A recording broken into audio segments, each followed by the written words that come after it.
Dementia Researcher with a blog and a rating. The outcome, my NIHR Advanced Fellowship application. So the big news is, I was successful in my NIHR Advanced Fellowship application. Looking back, it's been a long old road. I started my application in January 2021 and it's finally official, signed and sealed.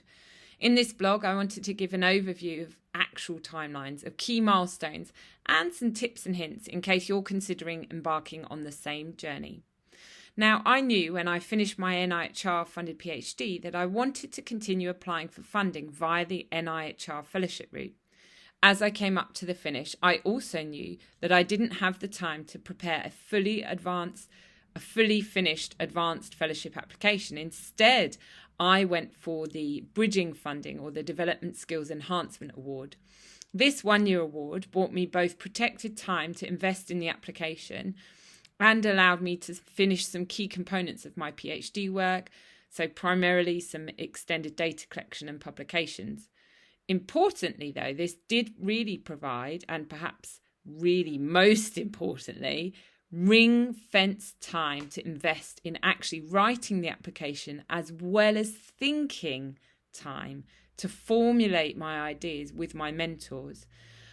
I wanted to continue the work I'd started during my PhD, but I needed to work out exactly how. My thesis helped, of course, but the operational components needed more thought than I'd even anticipated. I would say I spent a good deal of time, perhaps a day and a half over 6 months, planning the application itself. Now, once submitted in July 2021, I had some respite before I had to prepare for the interview. I found out in December then that I'd been offered an interview, and this occupied every waking minute for just over a month. So this was actually also over the Christmas period. And my interview was toward the end of January 2022.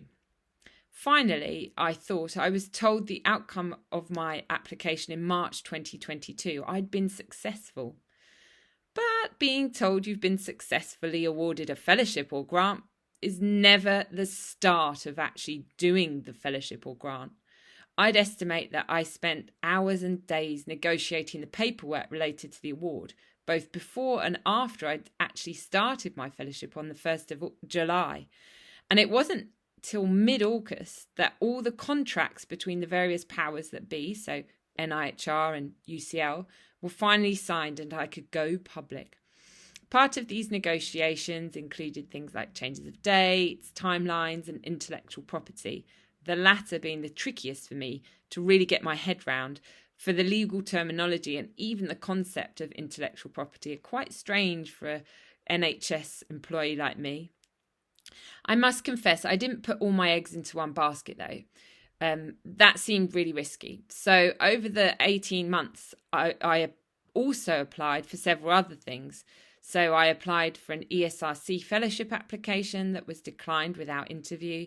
I applied for another NIHR grant, an NIHR HSDR grant that didn't transition beyond stage 1.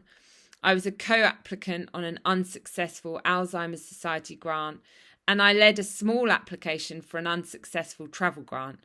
So much of my time was spent on applications, most often without any success.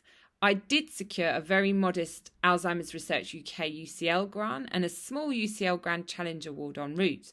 But I think it's important to acknowledge that the clinical academic funding journey is no more easy, it's no less hard than a purely academic route. In fact, during this time, I've had to apply for 4 charitable grants for my NHS service to keep that small NHS speech and language therapy service afloat. I had anticipated, though, that once secured, I would basically be able to bask in the glow of my fellowship, that I'd lounge around and slowly consider my research study before I commence work on it. In reality, I'm getting a little bit anxious that I can't remember exactly everything on my Gantt chart. I check it weekly, worrying that I'm already falling behind. But equally, I'm trying to maintain momentum and apply for more grants. I can't rest on my laurels. But I tell you what I'm not anxious about, and that's being paid. I know that now I've got this this fellowship application. I've got time to settle into my work, that I will be paid to do my research, and that rather than just following other people's plans, I'll be following my plans for the next 5 years anyway. So I'm hoping this summary gives you a flavour, but here are some specific tips. So make time. Applying for a fellowship is like a job. You need to work at it. It takes time, and you need to find the time wherever you can. Think about it. Applying for a fellowship doesn't just take time, it also takes thought. You need to plan your ideas, refine your story, and practice your sales pitch. Find a team. Thinking on your own is hard, but thinking with other people is really helpful. Find your team early and do it with them. Do not put all your eggs in one basket. Apply for lots of things, big and small. Don't waste time envying other people. Focus on your own journey. It's no easier than other industries, and no harder than other industries either. Do make time for all the paperwork. There is always so much paperwork, and lots of it you won't understand, so ask. But finally, do find time to enjoy it. Find time to appreciate it. Find time to bask in the glow of your applications. Thank you for listening. Join the Dementia Research bloggers and share your own views.